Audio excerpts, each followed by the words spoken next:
31 of those 33 students are in post-high school training of some sort today. I go back, we believe that every individual can succeed. We want to find a means for that to be able to work. We are very pleased to be able to partner with the public schools. I think one of the things that we can talk about a little bit later, if you would like, is that we are a separate entity. We get no state money, no federal money. And as far as the parents, yes, they must be satisfied, because otherwise they could go for a change of placement within their IEP and go to another agency, go back to the main school where they have been referred from if they would like. So definitely parents must be satisfied. We're available 24/7, 24 hours a day, 7 days a week. We're there to help that individual be able to succeed. Thank you very much. We're going to start our questions to the panels on the topic of diagnosis. If you each could chime in on what you think your experience with student diagnosis is, and the methods your organization has adopted to improve or evaluate student diagnosis. Dr. Hardman?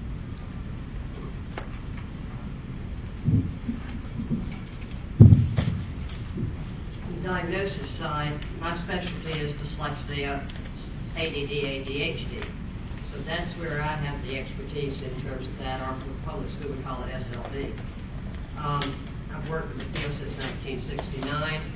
I've developed a battery of tests to delineate the characteristics of the dyslexic ADD individual, taken and taught classes, obviously, in college on the testing, and served as expert on court cases in dealing with children and adults in terms of diagnosis. Our particular school, Woodland Hall, uses this battery to work with the diagnosis of students that we take. We specialize with that. We find many misdiagnoses coming out of IEPs, and so we clarify this a little further.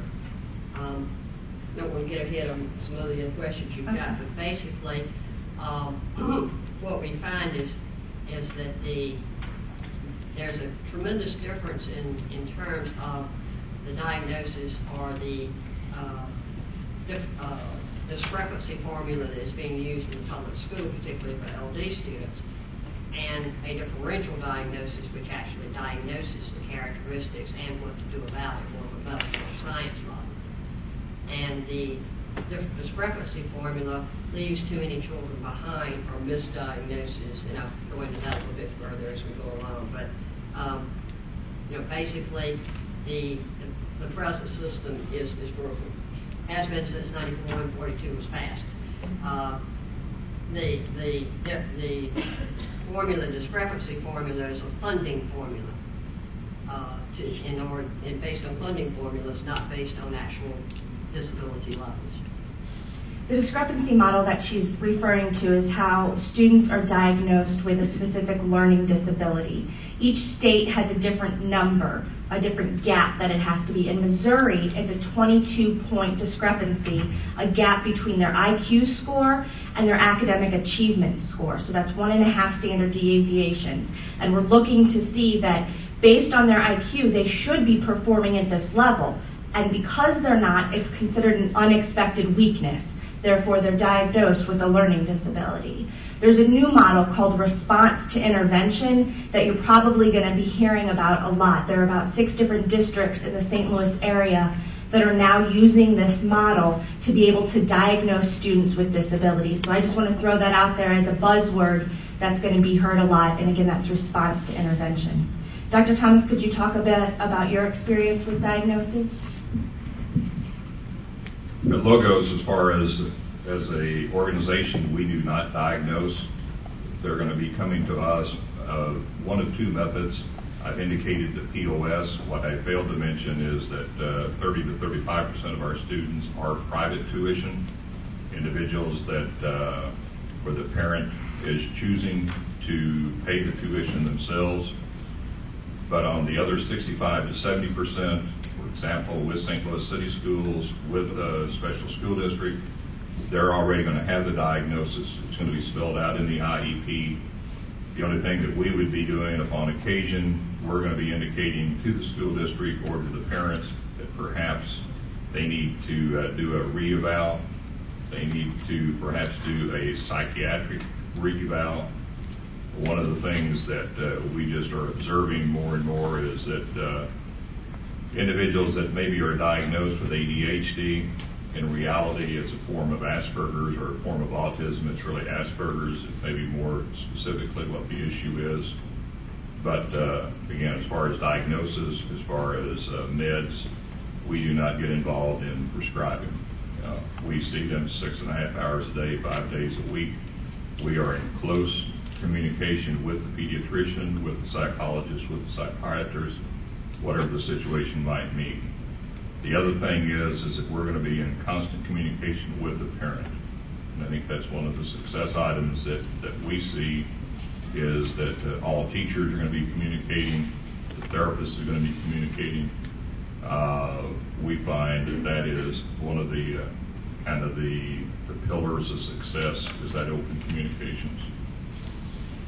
I think one of the greatest challenges with diagnoses in your public school sector is that a child gets a label. And although your diagnosis should not drive the programming, in a lot of cases it does. If a child's diagnosed with ADHD, these are the typical services they receive. If they're diagnosed within the autism spectrum, these are the typical services they receive. What's so great about the private sector is they're saying, what does this child need? Regardless of the label, what should we do for this child? And so I see that as a very large frustration for many parents is that once their child is labeled in the public school sector, sometimes it's very difficult to get that changed. What do you see as a great challenge in getting diagnoses? Me.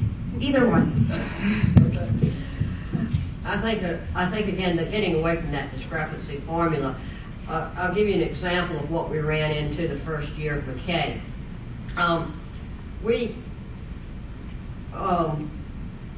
When McKay came in, a number of parents came forward, and it became obvious that we were having difficulty with the SLD formula that they had.